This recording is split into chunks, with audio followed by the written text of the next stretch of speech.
Dora Langsbury from the Aoraki Green Party.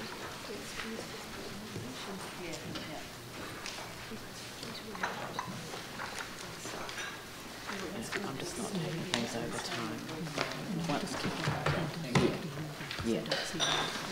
Yeah, once it's past time, yeah.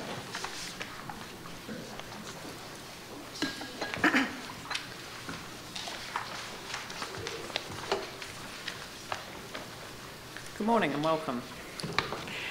Kia ora koutou te whānau. Kay Robertson and I are here today to speak to the submission from the Aoraki Province organisation within the Green Party of Aotearoa. When the Aoraki Greens reviewed the City Council proposal, we came to the realisation that this proposal overemphasises the wrong principle, and this led to the wrong result overall. We believe the key issues are identification of communities of interest, effective representation of these communities of interest, and fair representation of electors and the Treaty of Waitangi. In summary, our presentation today is to reinforce our fundamental assertion that communities of interest are the basis of community resilience, and it is these communities of interest that form the backbone of community advocacy. The Mayor herself recently praised the community that falls within the newly proposed coastal ward as a stellar example of a community that has embraced community advocacy, and as such she felt confident that this community of interest is taking an active interest in planning its future. Our concern is that other communities of interest have been divided due to the need to allocate populations towards using the plus or minus 10% rule. The hill suburbs, those that live on the flats, and our rural cousins are all quite different communities of interest. Later in this presentation, Kay will read her discussion on an aspect of this aspect of our submission. Fair representation is also an important tenet of the Green Party. STV is a better choice of electoral systems as it best satisfies the three key issues, namely fair representation of the electors and more effective representation of communities of interest, because STV encourages more candidates that represent minority viewpoints to run for election. The individual preferences the STV system potentially offers electors more choice of candidates that represent their individual preferences and circumstances. However, it appears that no consultation on an election method has been carried out. Our final comment in our submission is an acknowledgement of Te Tiriti. It is encouraging to read that Māori representation will continue to be an ongoing discussion. However, we have noted that in the proposed naming of the wards, that a Ngāi Tuahuriri name could have been offered for the coastal ward, as this ward is not utilising any existing suburban names. I'll now pass over to Kay to talk specifically to the representation. Okay. Hello. Okay, so this is the main thing we realised? Okay. Section 19V, subsection 2 of the Local Electoral Act 2001 describes a, quote, plus or minus 10% limit rule, unquote, that each ward should have roughly equal representation based on population. That's on page 9 of your booklet. This rule almost certainly derives from the idea that roughly equal representation will result in fairer representation. However, it must be recognized that Christchurch is unlike other communities in New Zealand in two important ways. First, Banks Peninsula is lightly populated, rural area joined to a densely populated urban area. The only parallel I can think of in New Zealand is perhaps Queenstown Lake District, which has the opposite situation, a small, densely populated tourist area joined to a lightly populated rural ones. Second, the effect of the 2011 earthquake are still being felt as areas within the city recover at different rates, and population continue to shift and adjust in the aftermath of this event. It is likely population will continue to move to the north and west. Therefore, we would suggest that the current proposal places too much emphasis on the plus or minus 10% limit. Christchurch is not like other cities in New Zealand, and it is still in a dramatic state of flux. This rule is not a legal requirement and should be de-emphasized in Christchurch's case. To rigidly attempt to comply with it creates ineffective and unfair representation of Banks Peninsula, Akaroa, Wairua, Sumner, Red Cliffs, and Mount Pleasant.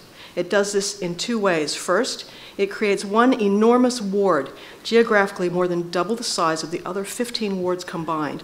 One councillor has to represent all of that. And second, it creates a new community board that combines a lightly populated area, Banks Peninsula, with urban ones, Sumner through Mount Pleasant. They aren't a community of interest. The Sumner area is urban and has 11,646 people.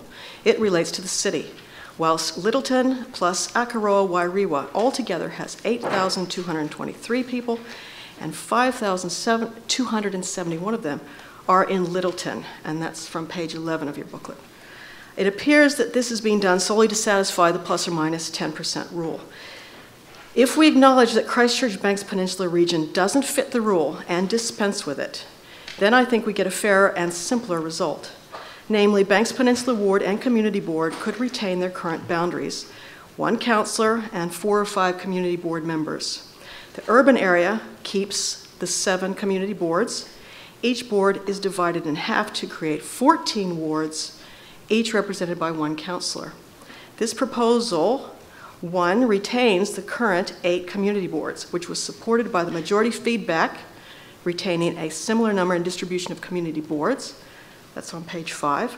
Second, it increases the number of councillors, thus reducing the ratio of population to councillors, which was also supported by the majority feedback. 3, it keeps the Banks Peninsula Ward, which was supported by feedback. 4, it creates more consistent communities of interest and arguably creates a fairer representation. 5, finally, the City Council's proposal of 16 councillors and 7 community boards increases the total number of councillors but reduces the number of community board members, potentially tilting the balance of power in favor of councillors vis-a-vis the community boards. My proposal preserves strong local community voice. So the only change in my proposal from our original submission, and I'm sorry, I just thought of this week, is that we have 15 councillors instead of 16. This would also come in handy to avoid tie votes. The City Council's initial proposal was to consider 14, 16, or 19 wards, so 15 was never considered from the beginning, and I think it works well. I think I'm almost done. One more paragraph.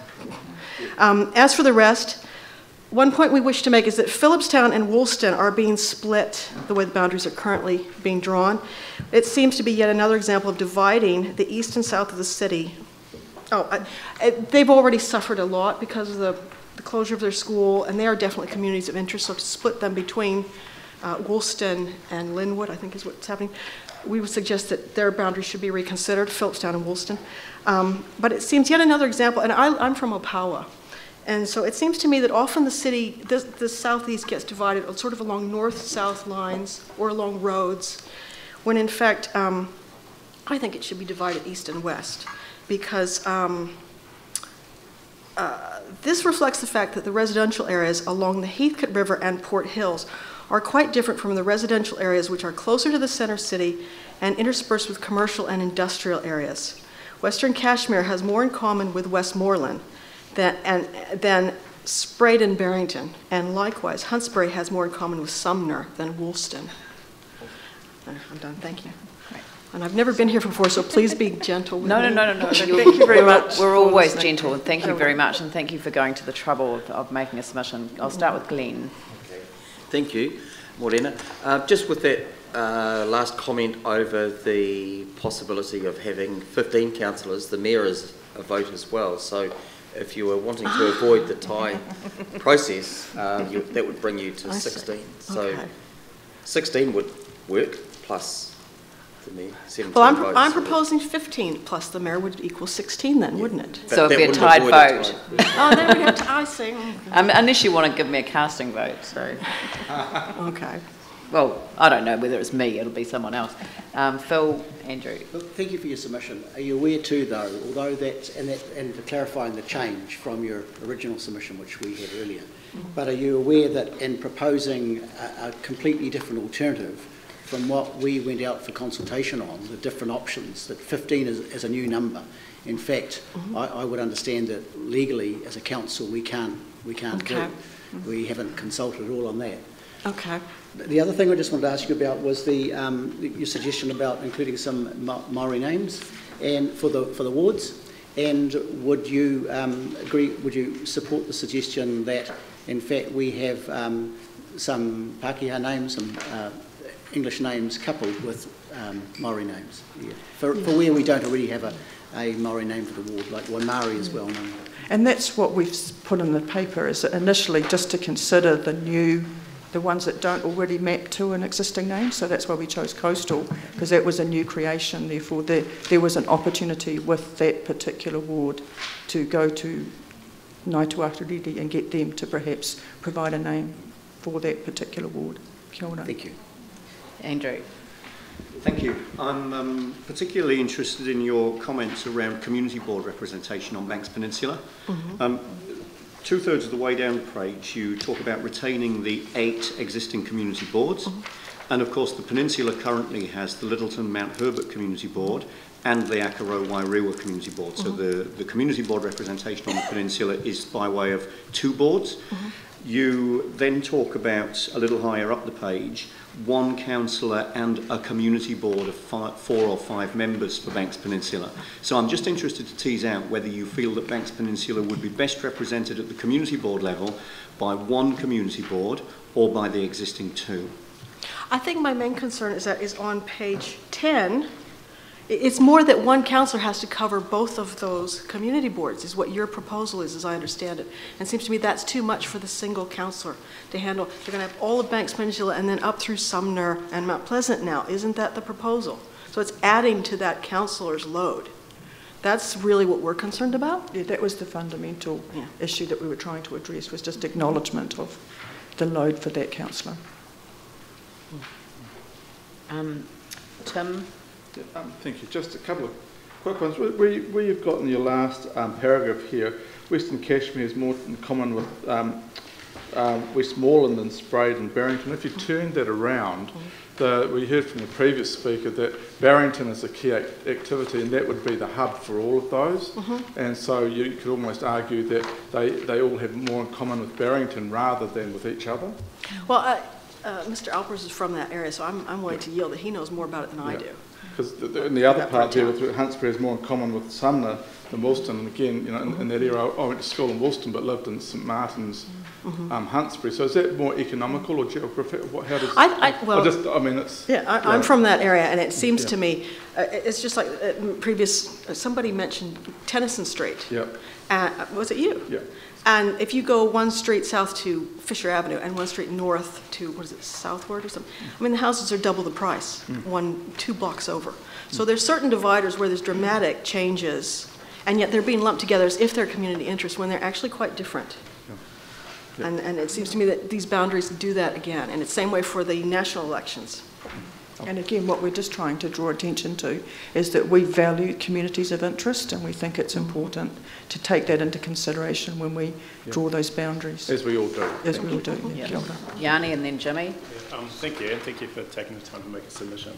I was just interested in understanding your proposal is if we keep the Banks Peninsula the same and don't satisfy the plus minus 10%, why you haven't asked for an increase, say, to 18 councillors so that we can keep that deviation lower, but instead you've asked us to keep a community of interest together and then decrease the number of councils for the urban area, which seems kind of a contradiction because it makes it harder for us to argue to the Local Government Commission. So I was just kind of wondering how you got to 15 and whether, on reflection, if you wanted us to keep the peninsula, you'd support us increasing the population ratios in the urban so that it gives greater strength to that argument. We were trying to keep it as 7 community boards in the rural area, in the urban area, whereas you're putting it down to 6, yes? Yeah. And then we like the idea of splitting them into smaller wards. So instead of it being councillors being elected at large, they're split so that a councillor doesn't have as big an area to cover with billboards and stuff, so people with less money can come into the elections. They're going to represent that. Part of it is, Papanui and Marahau, both of their councillors are actually from Papanui, and Marahau doesn't really get representations. What I've heard? But historically. So we like the idea of having more councillors and the wards being split instead of the wards being elected at large. And so that's why, without understanding these things, that I thought if we have preserved the 7 wards in the urban area, but have 2 councillors from each, and they're each the wards divided. That was the idea. Does that make sense? And I think also the part 2 was the fact of acknowledging that Aotearoa is a geographically large area. And even though there are rules, we thought perhaps it was important to make clear to, when we put it forward, that we acknowledge that that councillor just has a very large load and therefore perhaps needs a different ratio. So just so I'm clear, so if we supported increasing the number of councillors in our proposal to give effect to keeping the Banks Peninsula as a standalone ward, you'd be supportive of that? Kia ora. Oh, so you mean 2 councillors from Banks Peninsula? Is that what you're suggesting? No, 18 wards. Oh, 18 wards. Possibly. But yeah, one of our issues was just having the workload of that particular councillor be acknowledged as being quite... Yeah, we've sort of kind of made the point this morning that workload isn't relevant to the communities of interest. Jimmy, very quickly. Okay. One question. You particularly mentioned the local government election, the STV, the system. No, that's out of order because it's not. Because we can't review the decision we already made to leave it as it is. We just wanted to table that. Yes, and perfectly understandable. Yeah. Okay, thanks very much. Thank you. So now we'll move on to